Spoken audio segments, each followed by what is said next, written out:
toca Hechos 2:42, para que vayamos abriendo nuestras Biblias. Entonces abrimos nuestras Biblias en Hechos 2, en el verso 42. Y al final vamos a compartir la cena del Señor, así que por favor yo quiero pedirles que nos quedemos, porque ese es un tiempo muy lindo para que podamos compartir juntos y recordar lo que el Señor Jesús ha hecho, ¿no? Algo de suma importancia. Amén. ¿Ya estamos? Hechos 2:42. La anterior semana el pasaje fue largo, hoy día el pasaje es corto, así que te voy a devolver. Hechos 2:42 al 47. Y se dedicaban continuamente a las enseñanzas de los apóstoles, a la comunión, al partimiento del pan y a la oración. Sobrevino temor a toda persona, y muchos prodigios y señales eran hechos por los apóstoles. Todos los que habían creído estaban juntos y tenían todas las cosas en común. Vendían todas sus propiedades y sus bienes y los compartían con todos según la necesidad de cada uno. Día tras día continuaban unánimes en el templo y partiendo el pan en los hogares comían juntos con alegría y sencillez de corazón, alabando a Dios y hallando favor con todo el pueblo. Y el Señor añadía cada día al número de ellos los que iban siendo salvos. Gracias, Padre, por este mensaje. Gracias, Dios, por estos versos que realmente nos hablan de la iglesia, que nos muestran cómo realmente es una iglesia conforme a tu palabra. Gracias, Señor Jesús. Y cuál es la reacción que nosotros también debemos tener, el efecto que tu evangelio tiene en nuestras vidas. Ayúdanos, por favor, a poder entenderlo, comprenderlo y aplicarlo, Dios. Amén. Bien, el mensaje del día de hoy le hemos puesto por título Las marcas de una iglesia verdadera.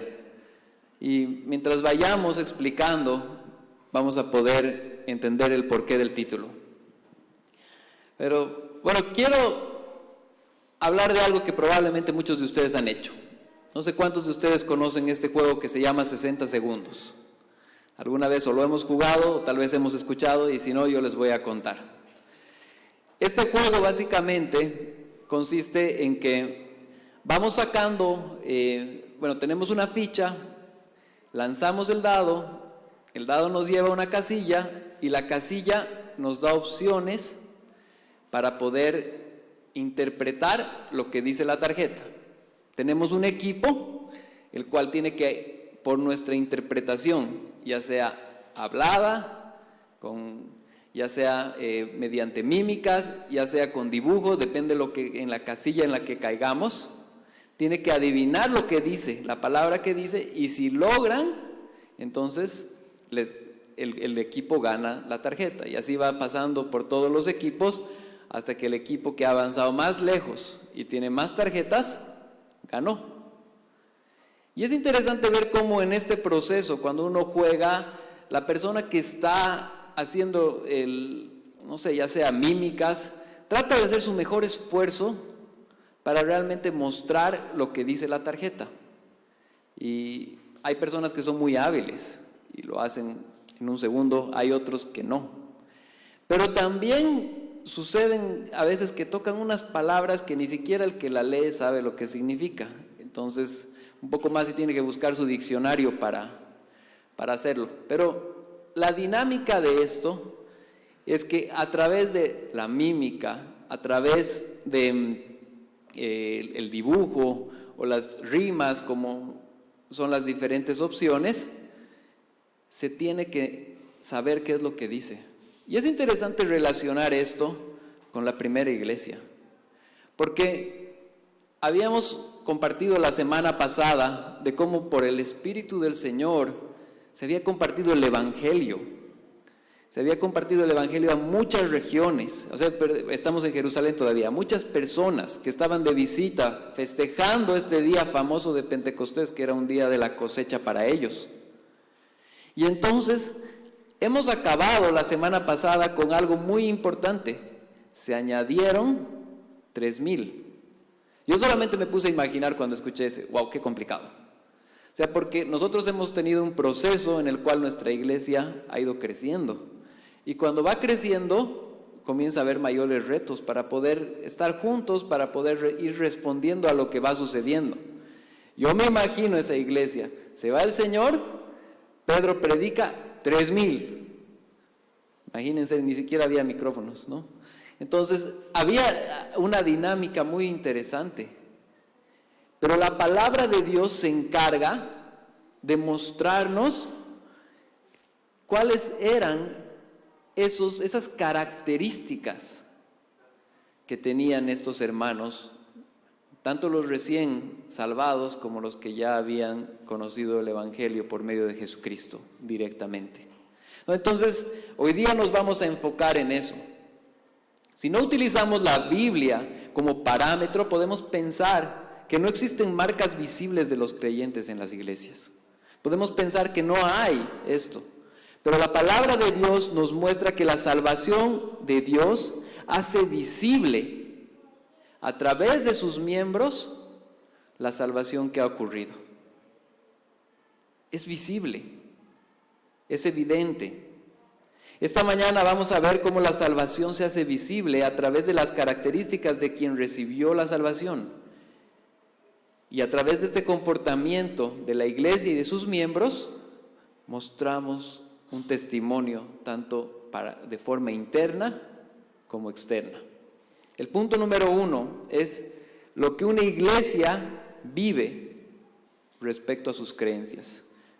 Y ahora nos vamos a enfocar en el verso 42 del capítulo 2, que dice: y se dedicaban continuamente a las enseñanzas de los apóstoles, a la comunión, al partimiento del pan y a la oración. ¿De quién está hablando? De los 3,000 más los 120 que antes eran parte de la iglesia. O sea, si leíamos el verso 41 decía, entonces los que habían recibido su palabra fueron bautizados y se añadieron aquel día como 3,000 almas. O sea, hubo una conversión masiva. Y de ahí añadimos los 120 que se narró al comienzo, más todas esas personas estaban buscando ser discipuladas. Pero ¿qué cosa tenían en común todas estas personas? Primero, y se dedicaban continuamente a la enseñanza de los apóstoles. Es esencial que todo creyente esté continuamente buscando la enseñanza, buscando aprender de la palabra, buscando la guía de Dios. O sea, porque nosotros no solamente somos creyentes de nombre. Cuando somos creyentes, somos transformados y tenemos que buscar qué es lo que la palabra de Dios dice, cómo nos guía. Algo que me parece, y bueno, se ha usado en otras prédicas, pero me parece esencial, cuando uno llega a una ciudad o a un lugar que no conoce. Hoy en día tenemos el GPS en muchos celulares, muchos teléfonos, y podemos movilizarnos y movernos por donde no conocemos. Gracias a estos dispositivos que tienen una función que en realidad está ligada a un satélite, y es una tecnología gigante que nosotros no tenemos acceso de saber qué es lo que está sucediendo completamente. Simplemente agarramos y vemos nuestro teléfono o el dispositivo y podemos buscar y encontrar diferentes lugares. Es algo muy común que cuando alguien quiere venir a la iglesia me dice: hermano, ¿me mandas por favor la ubicación? Yo tengo que recorrer en mensajes a encontrar la ubicación muchas veces porque no estoy acá o algo así, pero mando la ubicación y con eso ellos van a llegar. Queridos hermanos, de la misma forma, la palabra de Dios significa lo más importante para poder guiar tu vida. Si no leemos continuamente la palabra de Dios, no nos enfocamos en poder aprender, vamos a estar en una ciudad totalmente perdida, sin rumbo, sin algo que te pueda guiar, sin saber dónde ir. Aquí literalmente dice, ¿qué es lo que ellos tenían en común? Continuamente, se dedicaban continuamente a la enseñanza de los apóstoles. Hay un verso que me gusta muchísimo, que es una de las recomendaciones de Pablo para Timoteo. Y en 1 Timoteo 4:16, ¿qué es lo que Pablo le dice a Timoteo? Le dice: ten cuidado de ti mismo y de la enseñanza. Persevera en estas cosas, porque haciéndolo asegurarás la salvación tanto para ti mismo como para los que te escuchan. La palabra de Dios es fundamental para poder mantenernos firmes, para poder ayudarnos a guiar nuestro caminar. Si nosotros, queridos hermanos, no estamos leyendo la palabra de Dios, es probable que vamos a estar más propensos a que el enemigo venga y nos haga daño, a que nuestros pensamientos mismos, y ni siquiera poner al enemigo de por medio, nosotros mismos, y nos alejemos de Dios. La palabra, la lectura de la palabra de Dios es muy, muy importante. Me gusta mucho cómo en nuestro ministerio Gracia Soberana tenemos la confesión de fe, y hoy día se las voy a volver a mandar. Sé que se ha mandado, pero muchas personas se han ido añadiendo. Y es interesante ver cómo nosotros decimos qué creemos de lo que Dios ha puesto en la Biblia, de cosas más importantes. O sea, ¿qué se cree con respecto al Padre? ¿Qué se cree con respecto al Hijo? ¿Qué se cree con respecto al Espíritu Santo? Y eso estamos haciendo los días jueves. Los que están perdiendo o los que no vienen, les animo a que vengan y participen, porque vemos en mayor detalle lo que creemos como iglesia. Pero ¿para qué nos sirve todo eso? Para el día a día. La palabra de Dios es la que nos sostiene, es nuestro mapa, es la que nos va a guiar. No estás solo, querido hermano, pero la palabra de Dios te lo tiene que recordar. Lo siguiente que vemos en ese verso 42 es a la comunión. Entonces, ahí podemos ver que también había una hermandad entre los primeros creyentes. Queridos hermanos, la persona que ha sido salvada, que está a tu lado hoy día, ha sido salvada también por el Señor y es hijo de Dios. Puede ser que sea tu persona favorita, como puede ser que no, pero es hijo de Dios, es parte de la iglesia, ha sido pagada, su salvación ha sido pagada por la sangre de Jesucristo, si es que realmente es un hijo de Dios, que Dios lo ha salvado. Entonces, el hecho de tener comunión unos con otros es algo de suma importancia, porque nos ayuda, nos fortalece. O sea, si la palabra de Dios ya nos está dando una gran guía, Dios permite que por medio de la iglesia tengamos el hermano que también me pueda recordar la palabra de Dios, o que yo le pueda recordar la palabra de Dios. La iglesia no ha sido hecha para llaneros solitarios. En el tiempo de pandemia se ha desarrollado muchísimo el tema de transmisiones en línea, conferencias muy buenas, las cuales yo les animo a que escuchen. Hay muy buenas conferencias ahí en línea. Hay muy buenas prédicas de pastores que no han pisado Bolivia, pero realmente Dios les ha dado muchísimo. Escúchenlas. Pero no hay comunión ahí. Eso va a ser conocimiento, está bien. Pero la comunión está cuando nos reunimos. Y hay una importancia muy grande porque nos necesitamos.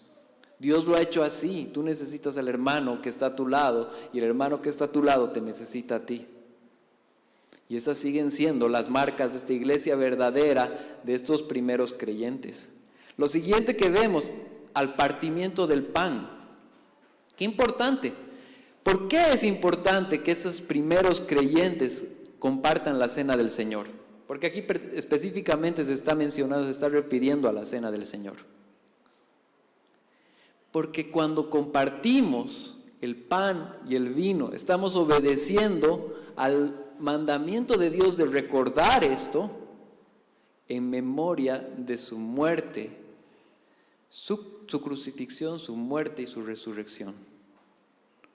El pan y el vino representan su cuerpo y su sangre que fue entregada por cada uno de nosotros. ¿Ven esta importancia? Parece un verso aislado. No, nos está dando bases. Nos está mostrando la importancia de la enseñanza. Nos está mostrando la importancia de la hermandad acá, donde realmente podemos contar unos por otros. Y nos está mostrando la importancia de recordar el sacrificio de Jesucristo. Eso nos sostiene. Nosotros no estamos acá en un grupo como para mantenernos el ánimo y para realmente agarrar y que estemos todos contentos y felices solamente. No, es verdad, debemos buscar eso también, una hermandad. Pero principalmente estamos acá porque tenemos en común que creemos que el Señor Jesucristo se ha encarnado, ha vivido una vida perfecta, ha muerto en la cruz del Calvario, ha sido sepultado, ha resucitado y ha ascendido al cielo. Y por toda esa obra redentora, hoy día tú y yo tenemos salvación. Por eso compartimos la cena del Señor y hoy día lo vamos a hacer. Y eso es importante. Como cuarto punto, en ese verso 42, vemos y a la oración. Es interesante ver cómo la oración representa algo tan importante. Muchas veces vemos a la oración como que, bueno, ahora es mi manual de pedidos, ¿no? Señor, aquí está 20 pedidos, como pedidos ya, ¿no? Para la tarde. ¿Saben qué? La oración es mucho más que pedidos. Está bien, vamos delante del Señor con nuestros pedidos. Ese es un Padre bueno que nos escucha. No estoy en desacuerdo con eso. Pero cuando oramos, quien más trabaja es nuestro corazón para confiar en el Señor. Nuestra confianza, nuestra dependencia de decirle, Señor, aquí te entrego lo que yo creo que es bueno para mí, pero tú tienes la última palabra. Hágase tu voluntad y no la mía. Una oración bien verbalizada siempre va a llevar a que la voluntad de Dios se haga por encima de lo mío, aunque sea a mis ojos lo mejor, porque Él sabe lo que realmente es mejor. Entonces la oración tiene esa finalidad. Sí, el poder agarrar en un Padre que te escucha, es verdad, pero también el poder descansar que el Padre que te escucha, cual sea la respuesta que Él dé, es la mejor para mí hoy día. Nuestra oración nos lleva a la soberanía de Dios, a la dependencia de Dios. Que si hoy día le hemos pedido esta lista y no nos las ha dado, sabemos que porque Él está en control, no estamos mal, estamos bien. El Señor nos sostiene y realmente en Él estamos. Entonces, acordémonos, ¿cuáles son estas primeras? Como decíamos al comienzo, el punto número 1 era lo que una iglesia vive respecto a sus creencias. Y básicamente hemos podido encontrar en el versículo 42 esas 4 enseñanzas. Hay más, pero aquí se ha enfocado en esas 4. Las enseñanzas, el leer lo que dice la palabra de Dios, el poder continuamente estar juntos unos con otros, el poder compartir la cena del Señor para recordar la muerte y resurrección de Jesús, y el poder en oración depender de Él. Hasta este punto hemos visto cómo hay marcas muy notorias de la oración que se ven en los verdaderos creyentes. Ahora vamos a ver acciones que también deben verse en los mismos creyentes. Ahora vamos a ir a la parte práctica. Estos hermanos creyentes que creen en estas cosas, ahora desempeñamos acciones prácticas. Punto número 2, lo que la iglesia vive con respecto a sus miembros. Verso 43 nos dice, sobrevino temor a toda persona y muchos prodigios y señales eran hechas por los apóstoles. Cuando leemos algo así, tenemos que contextualizar. ¿Qué es lo que pasa? Esta primera iglesia estaba viendo cosas asombrosas, cosas que no se habían visto antes. Una conversión de 3,000, llena de milagros, llena de situaciones muy, muy, muy maravillosas. ¿Y qué es lo que es primero que sucede entre ellos? Bueno, no primero, pero sucede que nos narra. Tienen temor, pero temor de Dios. Yo les quiero decir, el temor de Dios no es algo malo. El temor de Dios no es miedo. No es que miedo hay un opresor o alguien malo que te va a hacer daño. Es más, la palabra de Dios dice, el principio de la sabiduría es el temor a Jehová. ¿Por qué? Porque principalmente el que teme a Jehová no va a actuar como le dé la gana. Va a realmente pensar en lo que tiene que hacer. Va a pensar en cómo hacerlo. Va a realmente analizar cómo debe vivir. Entonces, a veces se ve temor y dicen, bueno, tener miedo le voy a tener al Señor. Tenemos que recordar que paralelamente, por ejemplo, 1 Juan 3 nos dice, mirad cuál amor nos ha dado el Padre al hacernos hijos de Dios. Somos hijos de Dios. Eso no quita el hecho de que, o sea, el hecho de tener temor de Dios no quita el hecho de que nosotros tengamos situaciones. Pero a lo que vamos hablando y lo que vamos diciendo es que en medio de todo hay un temor a Dios, principalmente porque es un respeto. Estamos hablando del Dios creador del cielo y de la tierra que se merece nuestra reverencia. Y eso nos ayuda, porque si tenemos temor de Dios, no vamos a vivir desenfrenadamente. Algo que hablábamos en el día jueves, y me gusta mucho recordarlo, es que la ley del Señor en realidad es gracia. Era gracia para el pueblo judío. ¿Por qué era gracia? Porque la ley del Señor les ayudaba a poner parámetros para no pecar deliberadamente. Los que no tenían la ley del Señor, los pueblos paganos, pecaban todo lo que les venía en gana.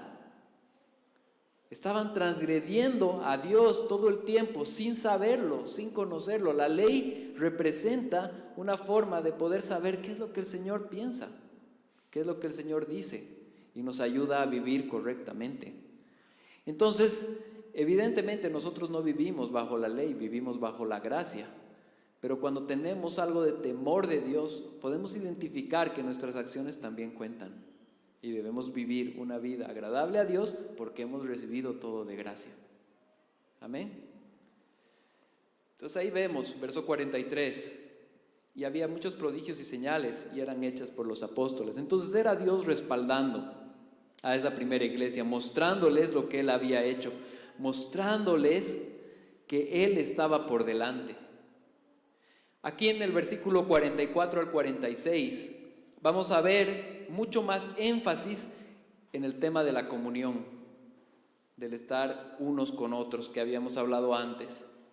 Verso 44 dice, todos los que habían creído estaban juntos y tenían todas las cosas en común, vendían todas sus propiedades y sus bienes y los compartían con todos según la necesidad de cada uno. Día tras día continuaban unánimes en el templo y partiendo el pan en los hogares comían juntos con alegría y sencillez de corazón.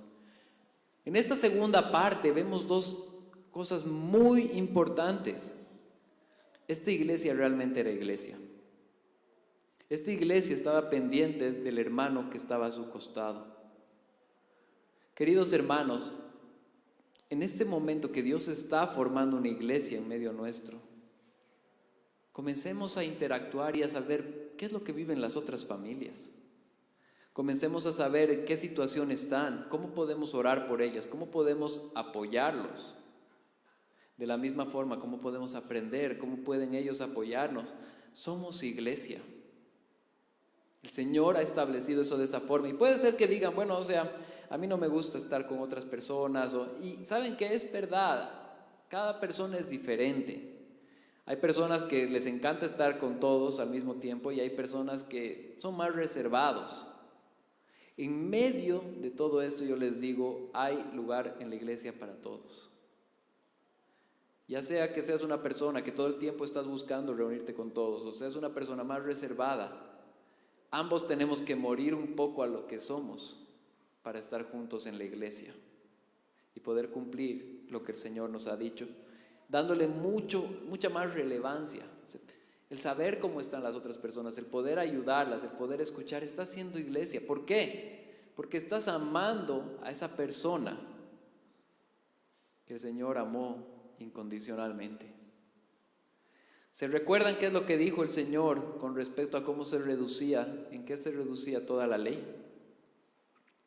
Amar al Señor con todo tu corazón y amar a tu prójimo como a ti mismo. Y cuando entró en detalles de cuál era el prójimo, ni siquiera podemos decir que era específicamente alguien cercano.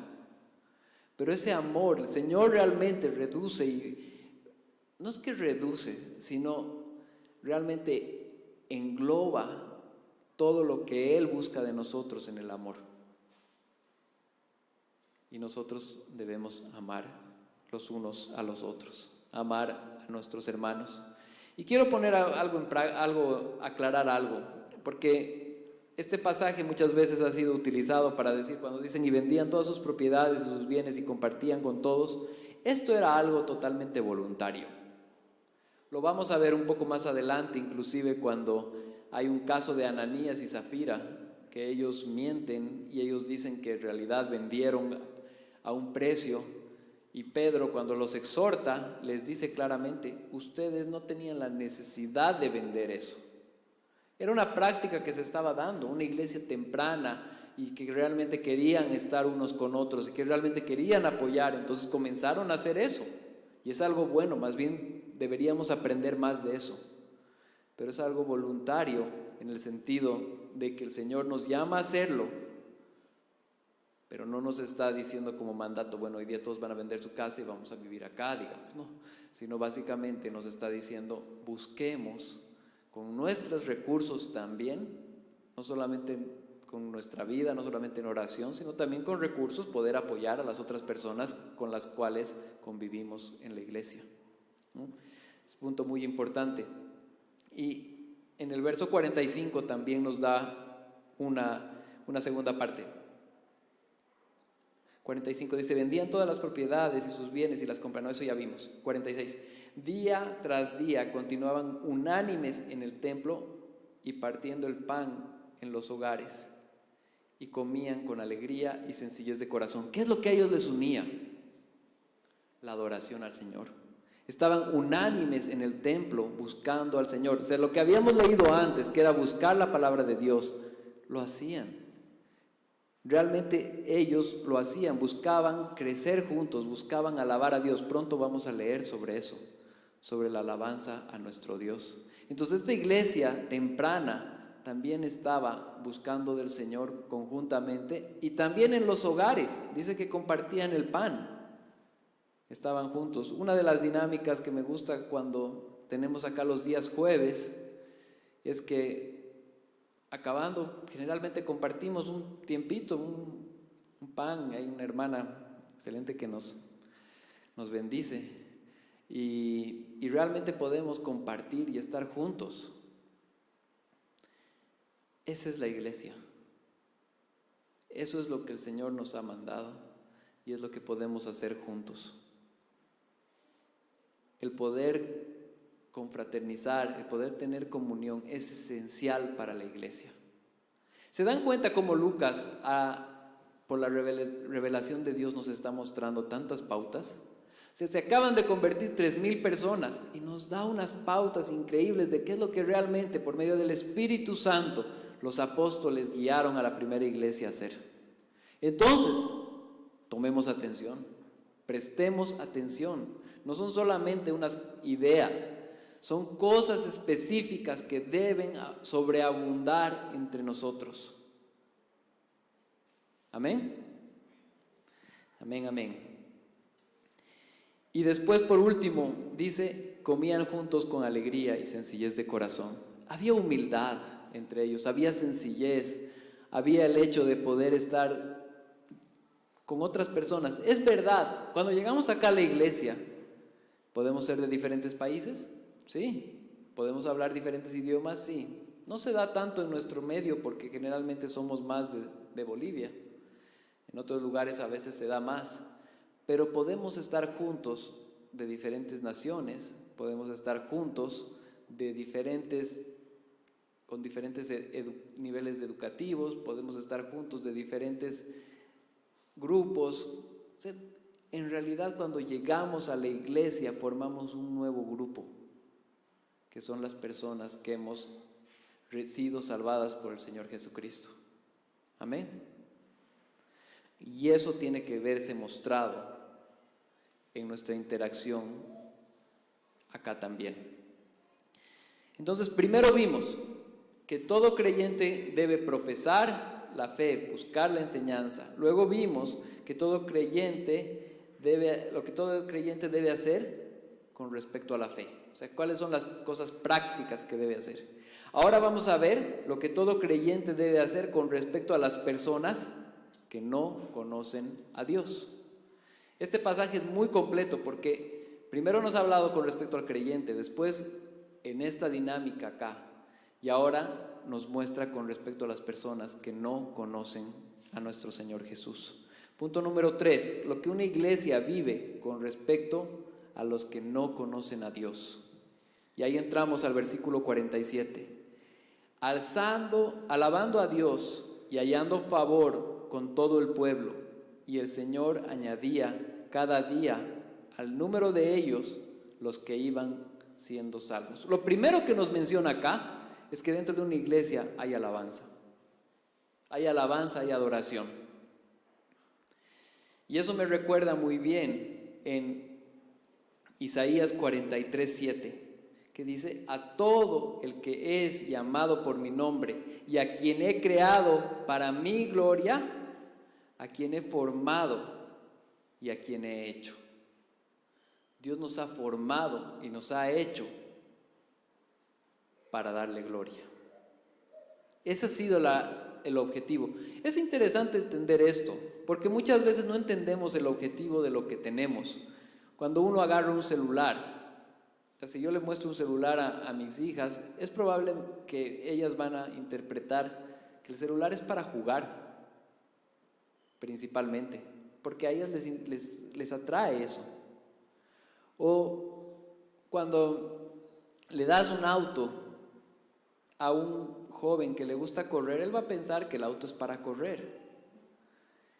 Y depende el concepto de el por qué creemos que tenemos algo para ver cómo lo vamos a utilizar. O sea, si mi hija piensa que el celular es solamente para jugar, bueno, no va a cumplir toda la función que tiene ese celular, que en realidad ha sido creado para comunicarse. Queridos hermanos, si nosotros no sabemos que hemos sido creados para alabar al Señor, simplemente no lo vamos a alabar. Vamos a vivir nuestras vidas normales como cualquier otra persona que nace, busca educación, busca trabajar, busca familia probablemente, y al final van a terminar sus días. Para nosotros tiene que ser desde el comienzo y en claro de que vivimos para dar gloria a Dios. Entonces, en todo lo que les he dicho, no es que está mal. Tenemos que buscar educación, tenemos que trabajar, tenemos que probablemente buscar familia, pero todo para la gloria de Dios. Y el enfoque va a cambiar. La forma en la que busco cada situación va a cambiar y va a ser afectada. ¿Y qué es lo que sucedía aquí en el verso 47? Que ese hecho de que ellos buscaban alabar al Señor era visible para las personas que no conocían a Dios. Verso 47, la segunda parte. Y el Señor añadía no, pero un poco antes, y hallando favor con todo el pueblo. Era tan visible el testimonio de estas personas que realmente tenían una linda comunión, que tenían un compartimiento entre ellos, que alababan a Dios. Era tan visible que los que no eran creyentes quedaban impresionados, quedaban afectados. Se les movía el piso. Es interesante porque acá en Santa Cruz se construyen condominios como pan caliente, casas y condominios todo el tiempo. Y algo que he visto cuando hacen un condominio nuevo es que puede ser que el condominio realmente está recién en las primeras vigas, pero ellos se empeñan en mostrarte rápidamente su casa modelo. Entonces tienen la casa modelo. ¿Y cuál es el objetivo de esa casa modelo? La casa modelo te muestra cómo realmente va a ser cada una de esas casas cuando se terminen. Entonces las personas, antes de que ese condominio esté habitable, ya pueden saber. Es más, les animan a comprar con anterioridad. Hay de todo ahí, ¿no? Hay casas modelos que realmente se cumple lo que dicen, y probablemente hay otras que no tanto. Le ponen unos muebles que son increíbles, las hacen ver muy bien, ¿no? Entonces uno ve esas casas y dice, wow, qué lindo, quiero, ¿no? Eso lleva a que las personas puedan tomar decisiones. Queridos hermanos, Dios permita que nosotros seamos buenos representantes de lo que el Señor ha hecho en nuestras vidas, para que personas que no conocen a Dios puedan conocer a Él. Muy importante, tu ejemplo y el mío no salva. Nosotros no salvamos. O sea, eso que acabamos de decir es un buen pie y algo muy importante para poder abrir los oídos para que las personas puedan escuchar el Evangelio de Dios. O sea, soberanamente el Señor lo utiliza para que por medio de nuestro testimonio ellos estén más tranquilos para escuchar la palabra de Dios, porque dice que la fe viene por el oír la palabra de Dios. Es el Evangelio el que cambia el corazón, pero tu ejemplo es importante porque Dios lo puede utilizar y lo va a utilizar para que esas personas escuchen el mensaje. El mensaje del Evangelio, que probablemente no lo hubieran escuchado si tú no hubieras estado ahí. Entonces tu ejemplo sí importa. Porque aquí claramente, ¿qué es lo que dice la palabra de Dios en el verso 47, en la segunda parte? Y el Señor añadía al número de ellos los que iban siendo salvos. Entonces ellos hacían un papel increíble, eran modelos realmente de la fe del Señor y llamaban la atención, pero ¿quién añadía? El Señor es el que salva, el Señor es el que cambia el corazón del pecador, de un pecador que solamente quiere pecar y seguir pecando. Dice en Efesios 2, y Él os dio vida a vosotros cuando estabais muertos en vuestros delitos y pecados. ¿Cómo sucede eso? Sucede cuando escuchan el mensaje del Evangelio, y en ese proceso tú eres parte. En ese proceso el Señor te puede utilizar. Entonces, ¿qué marcas tiene que tener el hermano? Cada creyente. Bueno, buscar la palabra de Dios. Buscamos la palabra de Dios continuamente. Buscamos tener comunión unos con otros. Buscamos orar continuamente. Realmente la oración representa parte de nuestra vida porque estamos confiando en Él. Buscamos a nuestros hermanos, buscamos compartir la Santa Cena, recordando el Evangelio, recordando la razón por la cual nosotros estamos acá. Eso vimos en el primer punto. En el segundo punto dijimos que Dios tiene un plan para con nosotros como iglesia, donde realmente podemos mostrar y representar esa familia. Las personas pueden sentirse en familia acá. Pero no solamente eso, sino exaltamos conjuntamente el nombre del Señor. Lo hacemos conjuntamente. Y todo eso, más la alabanza que vivimos con una vida de adoración, desemboca en que personas que no conocen a Dios dicen: yo también quiero eso. Y Dios nos utiliza para que esas personas escuchen el mensaje de salvación, sean salvadas por Dios y los traiga a la iglesia entre nosotros. El Evangelio del Señor Jesucristo va salvando, sanando y trayendo. Y ahí la iglesia va creciendo. Y la iglesia va fortaleciéndose. Y no estamos solos.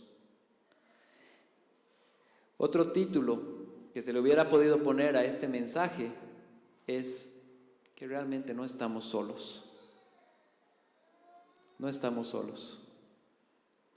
Y que el Señor permita que podamos construir esa iglesia acá, entre nosotros. Amén. Amén. Oremos al Señor. Gracias, Padre bendito, por esta